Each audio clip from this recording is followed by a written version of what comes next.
नमस्कार, मैं राजीव चौधरी। एक बड़ी प्रसिद्ध कहावत है कि काम इतनी खामोशी से करो कि सफलता चारों ओर शोर मचा दे। जी हाँ, आज बात केरल के एक ऐसे ही हिंदू संगठन की हम करने जा रहे हैं जो इतना खामोशी से काम कर रहा है कि इतिहास भी उन्हें प्रणाम कर रहा होगा। काम क्या है, ये जानने से पहले आप ये समझ लीजिए कि मजहबी मानसिकता के मचाए प्राचीन कोराम से वो लड़ रहा है। क्यों लड़ रहा है, थोड़ा समझ लीजिए। कहते हैं इंसान मर जाते हैं लेकिन मानसिकता नहीं मरती। एक समय तालिबान ने बामियान में बुद्ध की मूर्तियां तोड़ी थी। तब तालिबानी मुखिया मुल्ला उमर ने अपनी कट्टर मजहबी मानसिकता को स्पष्ट करते हुए कहा था कि असली इबादत सिर्फ अल्लाह की होती है, इसीलिए गैर इस्लामिक इबादतगाहों को तोड़ देना चाहिए। ये पहली घटना नहीं थी, ना ये पहली सोच थी। 13वीं सदी में चंगेज खां और तैमूर लंग ने भी इसी तर्क के साथ मूर्ति भंजक कार्यक्रम चलाए थे। महमूद गजनवी ने सोमनाथ पर धावा बोला था।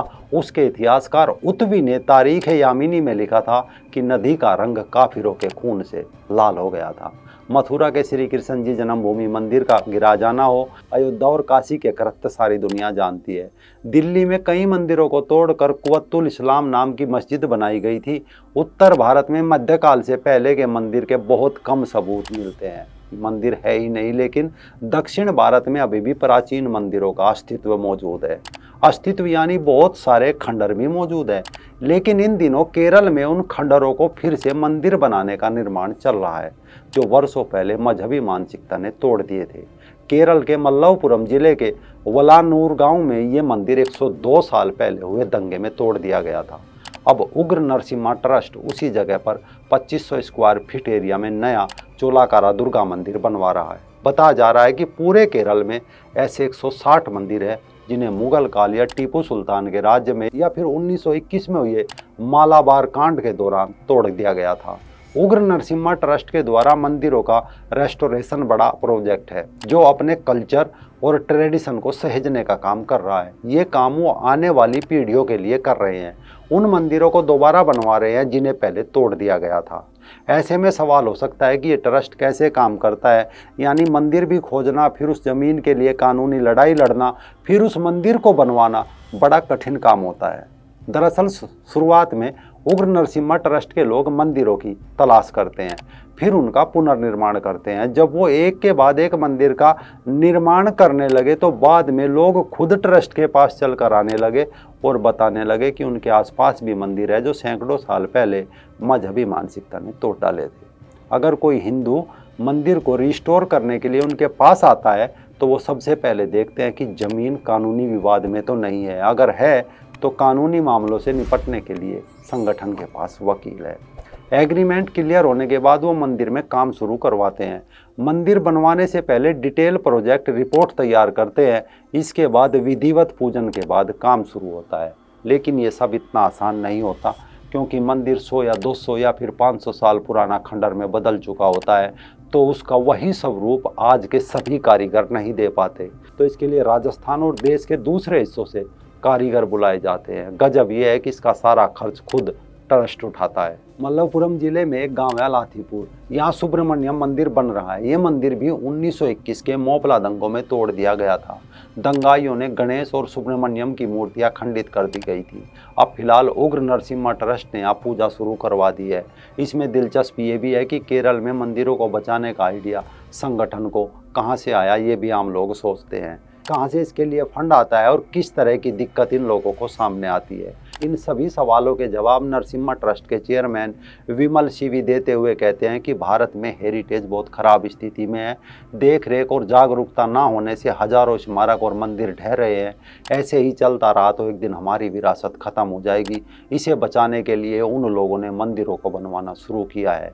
यानी अगर मंदिर नहीं रहेंगे, पूजा कहाँ होगी, धीरे धीरे सब कुछ समाप्त हो जाएगा, जैसे आज ईरान, अफगान, पाकिस्तान और कश्मीर में हो चुका है।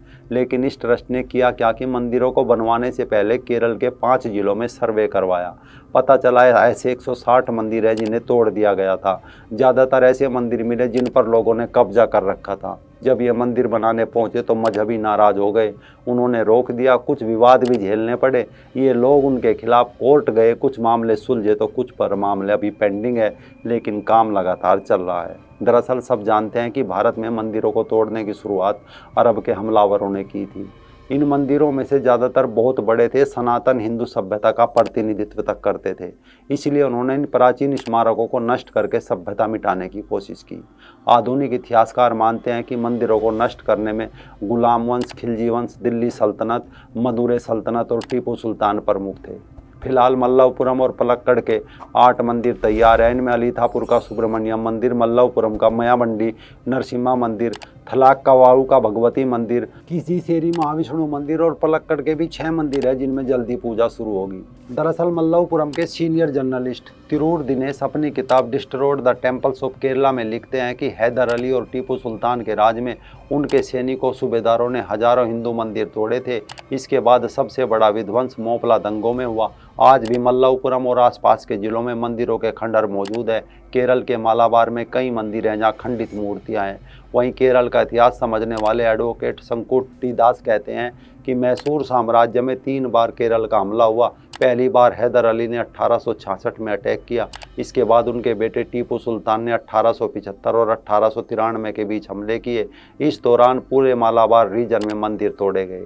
ये पूरा इलाका उनके कंट्रोल में था। उन्होंने न सिर्फ मंदिर तोड़े बल्कि कई जगहों के नाम भी बदल दिए। टीपू ने कालीकट का नाम बदलकर इस्लामाबाद कर दिया था। उन्होंने हिंदुओं की ज़मीन लेकर नए नए बने मुस्लिम लोगों को दे दी थी। मोपला विद्रोह पर शोध कर चुके संकुट्टी दास बताते हैं अगस्त 1921 से जनवरी 1922 तक के हुए दंगों में करीब 10,000 हिंदू मारे गए थे। 5,000 से ज़्यादा हिंदुओं का जबरन धर्म परिवर्तन कराया गया था। ये भी कहा जाता है कि दक्षिणी मालाबार का लगभग 40% हिस्सा 6 महीने के लिए मुस्लिम शासन के अधीन लाया गया था। तब इस इलाके का नाम बदलकर अलदावला कर दिया गया था। पहले अजली मुस्लिमियार, फिर वरिन कुनातू कुंजुमतू हाजी को यहाँ की अलदावला का सुल्तान नियुक्त किया गया था। उस दौरान यहाँ शरिया कानून चलता था। कुछ भी कहो, केरल का हिंदू अब जाग रहा है। वो वामपंथियों के चंगुल से बाहर निकल रहा है और अपने सनातन हिंदू धर्म से जुड़ी चीज़ों का संग्रह कर रहा है। जहाँ एक तरफ आचार्य श्री KR मनोज लव जिहाद से लड़ रहे हैं, तो वहीं उग्र नरसिम्हा ट्रस्ट के द्वारा मंदिरों के रेस्टोरेशन का काम चल रहा है ताकि लाखों वर्ष पुरानी सभ्यता को जिंदा रखा जा सके।